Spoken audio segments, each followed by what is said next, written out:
માં પેટ્રોલ અને ડીઝલનો કોઈ પણ પ્રશ્ન નથી। બધા જ પેટ્રોલ પંપ ઉપર પૂરતો જથ્થો ઉપલબ્ધ છે તેમજ આપણી પાસે પૂરતો બફર સ્ટોક પણ ઉપલબ્ધ છે। તેથી કોઈ પણ નાગરિકે બિલકુલ ગભરાવાની જરૂર નથી કે પેટ્રોલ પંપ બહાર કોઈ પણ કન્સર્નથી કોઈ પણ લાઈન લગાડવાની જરૂર નથી। જ્યારે પણ પેટ્રોલ ડીઝલનો જેટલો જથ્થો જોઈએ ये पूर्ता प्रमाण में उपलब्ध है। एक चीज़ मैं आश्वस्त करना चाहता हूँ कि जो पेट्रोल पंप हमारा गुजरात में है, सारे पेट्रोल पंप में एडिक्वेट स्टॉक है। हमारे पास जो डिपोज एंड टर्मिनल्स है उसमें भी एडिक्वेट स्टॉक है, तो buffer stock sufficient buffer stock है और कोई पैनिक का कोई इशू नहीं है।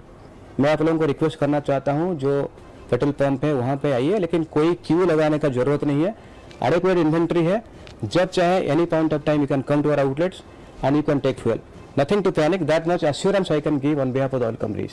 પેટ્રોલ ડીઝલની ગુજરાત રાજ્યમાં કોઈ તકલીફ નથી। પબ્લિકને જોઈએ એટલું પેટ્રોલ અને ડીઝલ મળશે।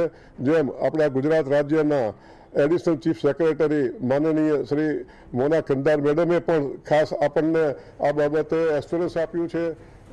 એસએલસી સાહેબ બેરા સાહેબે પણ એસ્યોરન્સ આપ્યું છે। આ આટલી મોટી બે ઓથોરિટી હોય અને એક એસોસિએશન તરફથી હું પણ આપને કહું છું કે મિત્રો ભાઈઓ કોઈ ચિંતા ન કરતા, જોઈએ એટલું પેટ્રોલ ડીઝલ મળશે, માટે આમાંથી મુક્ત થાવ અને આ બાબતે કોઈ મીડિયાને પણ ફોરવર્ડ કરીને અને લોકોને પણ ઉશ્કેરશો નહીં, તેવી મારી આપને નમ્ર વિનંતી છે।